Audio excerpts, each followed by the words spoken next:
There are few news stories that truly have global implications. Climate change has implications that are planetary. But by nature, it's a slow-moving story, a slow burn, so to speak. It requires a big development, an event, to attract the attention it deserves to top the news agenda. The United Nations Climate Change Conference, or COP21, was such an event. Political leaders, delegates, advocates, and journalists from around the world flocked to Paris.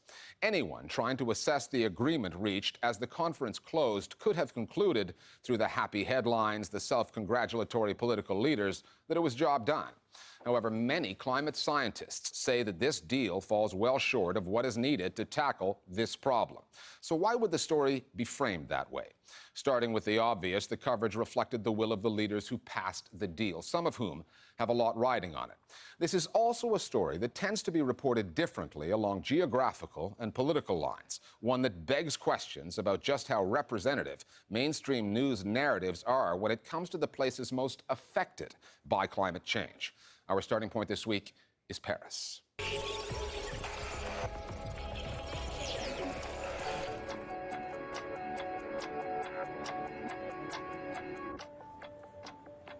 Journalists know all about deadlines. Many of them deal with them every day. And the headlines they would publish were probably already prepared. The one they would use if the political leaders they were covering in Paris reached an agreement, and the one they had in case the conference failed. Planners at media organizations find it very easy to send journalists to big events where outcomes are expected. So that's why you get lots of coverage of summits and not so much coverage of the sort of underlying causes and these slowly changing circumstances. The atmosphere in that big hall was electric, a lot of emotion, so I wouldn't blame journalists for getting caught up in it. Politicians are the most important agenda setters in terms of the news media. So when Hollande talks about a leap for mankind, Ce sera un acte majeur pour l'humanité. That will make the news headlines. That's exactly the kind of thing that the contemporary media love. And it was very interesting to see this mirror between what politicians were saying, what the media was saying. They all echoed a very similar narrative. They were using very, very similar terms, language, frames. The New York Times talking about it being a landmark, the BBC talking about it being the best chance to save the planet. And I think those headlines do reflect rather more than, in fact, what was achieved at COP21. Journalists from the global south and the countries feeling the punishing effects of climate change saw the story differently.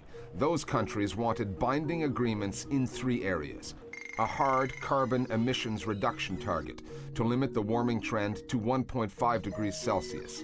They didn't get it. The pledges agreed to are voluntary, not binding.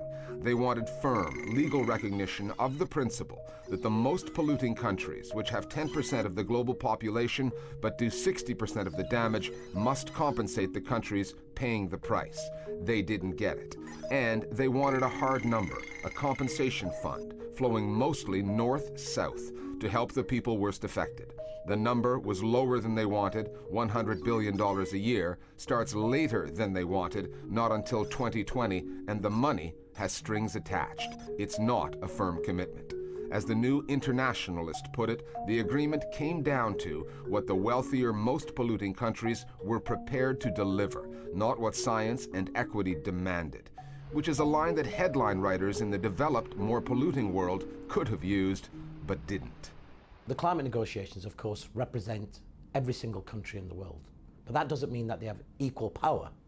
Many of the poorer, most vulnerable countries have delegations of only 1, 2, 3 people. And media, that is also just 1 or 2 people. While the richer countries come with delegations of 300, 400, 500, and similarly, they come with very, very powerful media operations as well. People who control the 24-hour media cycle to amplify and echo their narrative, it really, really makes a huge bit of difference. And so in our own part of the world, we present the climate change story from the human angle perspective, which is the fact that the common African in Nigeria, where I come from, and in Zanzibar, in Nairobi, and all parts of Africa are affected by the historical polluting actions of countries in the West. Because at even less than 1.5 degrees C, we're already experiencing desertification. And so it is not a thing of compensation, but it's more of there is need for climate justice in Africa. The narrative coming from media in the global south, the demand for what is just, is at odds with the idea still contained in reporting from further north and from the west, where the question can still be just what is climate change and is it really man-made? The Western, more developed world, which produces the bulk of the science concluding that carbon emissions are the primary culprit, also produces most of the journalism questioning those same scientific conclusions. Do those news outlets really take issue with the science? Or is it the journalistic pursuit of objectivity, a recurring flaw in news coverage where the quest for balance often results in a form of bias? Sceptical media coverage is largely a phenomenon of the Western media. One of the factors is that we have largely a neoliberal press in the West that's very receptive to these arguments. With climate change, that's quite difficult because the science, there's a large consensus on it. You need to create debate, so you bring in political commentators who are going to dispute the science. Well, we can talk now via an internet connection with the climate change skeptic Dr. Benny Pizer. He's creates conflict, which media producers really do like. Where you find skepticism most in the media is the United States, the UK and Australia. What you think about it is largely driven by your politics. So what you tend to get is right-leaning newspapers, for example in the UK, like the Mail or the Sunday Telegraph or the Express Group. They will give a lot of voice to skeptic arguments, whereas left-wing or left-leaning newspapers will not. And the same sort of thing happens in the USA and Australia. And the newspapers largely reflect the views of political parties who might be skeptical. The reality, of course, is that we live in a globalized world where companies are multinational companies. People have interests in media, in mining, in extractives, etc. There's a bleed now between all sorts of different companies, and that definitely helps shape the kind of narratives. Many of these people are trying to protect their bottom line. And if this really is another journalistic exercise of following the money to find the real story, that's not limited to reporting from the global north. Journalists from Africa are not immune to being led by their political leaders. And on this story, even though the compensation fund agreed to in principle in Paris was not as big as the countries victimized by climate change demanded, those countries don't want to see those payments jeopardized by their own journalists telling this story like it is.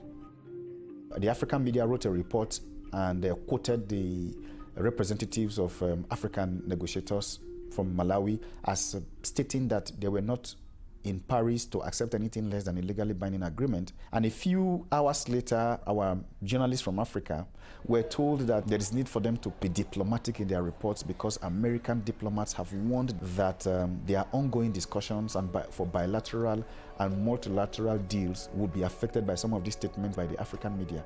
And we saw that as an affront on the African interest, which we came to Paris to defend. The bottom line being that on the reporting of the climate change story, all kinds of countries have their own bottom line.